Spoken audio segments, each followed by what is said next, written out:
अंधेरी रात की रहस्यमयी यात्रा। दिल्ली के रहने वाले आदित्य अपने माता पिता राजीव और कविता के साथ रहता था। वो सिर्फ 14 साल का था और एक प्रतिष्ठित स्कूल में 8वीं कक्षा का छात्र था। एक दिन स्कूल में घोषणा हुई कि छात्रों को कुंभलगढ़ किले की यात्रा पर ले जाया जाएगा। आदित्य इस खबर से बेहद उत्साहित था, लेकिन जब उसने घर आकर माता पिता को बताया तो उन्होंने उसे मना कर दिया।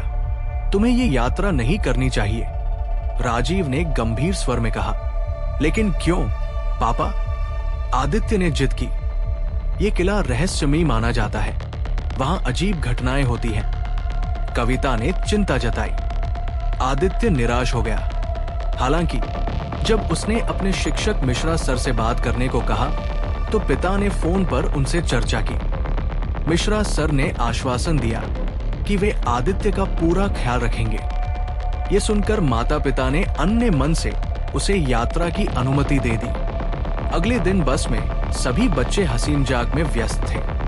आदित्य अपने दोस्तों नीरज, अर्चित, तन्वी और रोहन के साथ बैठा था, लेकिन घर पर माता पिता चिंतित थे। कविता ने राजीव से कहा, मैंने उसके हाथ में वो रक्षा धागा बांध दिया है जो पंडित जी ने दिया था। रास्ते में सब कुछ सामान्य था, लेकिन अचानक बस में आदित्य के शरीर में अजीब हरकतें होने लगी। उसका शरीर अकड़ने लगा और आंखें ऊपर चढ़ गई। आदित्य, क्या हुआ तुझे?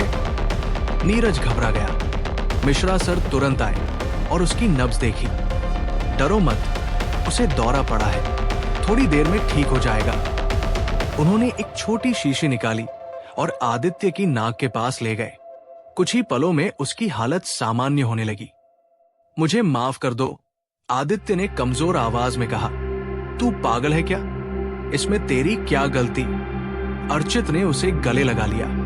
थोड़ी देर बाद बस कुंभलगढ़ किले के पास पहुंची। किले की ऊंची दीवारें और चारों ओर फैली वीरानी ने सबको बेचैन कर दिया। हवा में एक अजीब सा सिहरन थी। जैसे ही सबने अंदर कदम रखा, एक ठंडक महसूस हुई। टूटी फूटी दीवारें, जंग लगे दरवाजे और कहीं कहीं घनी काई जमी हुई थी। अचानक गार्ड भागता हुआ आया। सर, आपका एक छात्र बेहोश हो गया है। सब घबराकर वहां पहुंचे, लेकिन ये आदित्य नहीं बल्कि नीरज था। उसका शरीर झटके खा रहा था और वो हवा में उठने लगा। मुझे बच्चे पसंद हैं, अब ये मेरे हैं, हमेशा के लिए। एक गहरी डरावनी आवाज गूंज उठी। बच्चों की चीखें गूंजने लगी। सब बाहर की ओर भागे, लेकिन आदित्य नहीं हिला। उसने हिम्मत जुटाकर कहा, मैं नीरज को छोड़कर नहीं जाऊंगा। जैसे ही बाकी बच्चे बाहर पहुंचे, दरवाजा अपने आप बंद हो गया। मिश्रा सर और बाकी बच्चे दरवाजा तोड़ने लगे। अंदर नीरज हवा में लहरा रहा था। उसकी आंखें सफेद हो चुकी थी। अचानक आदित्य ने देखा कि उसके हाथ पर रक्षा धागा बंधा है। यही इसका इलाज हो सकता है, उसने सोचा। उसने झट से धागा खोलकर नीरज की कलाई पर लपेट दिया। अचानक एक भयानक चीख गूंज उठी।